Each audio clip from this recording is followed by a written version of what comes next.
Hola, soy Jorn y este es mi canal de YouTube y hoy me gustaría compartir con ustedes paviamento Shein I-85, sí, paviamento 185. Y hoy te voy a recordar unas palabras en paviamento que se trata de hoy, mañana, esas cosas.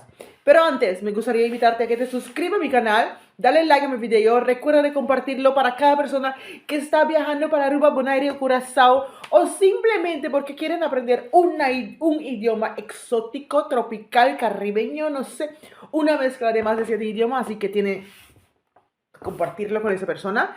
Si tú estás aquí y te gustaría aprender mucho más de paviamento, tengo una escuela online, escríbeme, mándame un mensaje y comenzamos a aprender mucho más. También te invito a que me sigas en mi red social que tengo Facebook, Instagram y TikTok.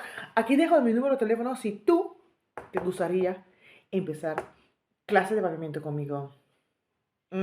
Ojo, que hay un costo. ¿Por qué?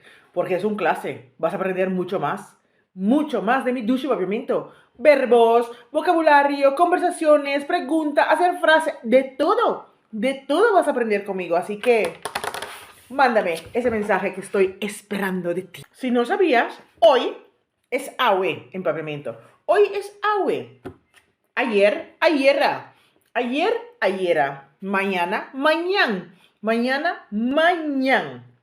Próxima semana, otro simán. Otro simán. Otro simán. Hoy me voy a cortarme el pelo. Hoy me voy a cortarme el pelo. En paviamento sería Awe mitabay corta mi cabello.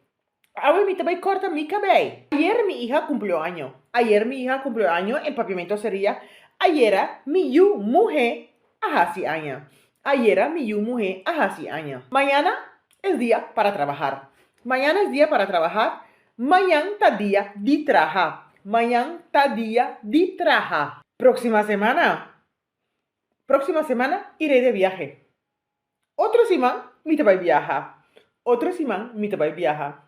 Con eso, papiamento Shein 85. Me imagino que esas palabras son muy útiles para tu día a día. Hoy, mañana, otro simán. Ayerra. Nos vemos en el próximo.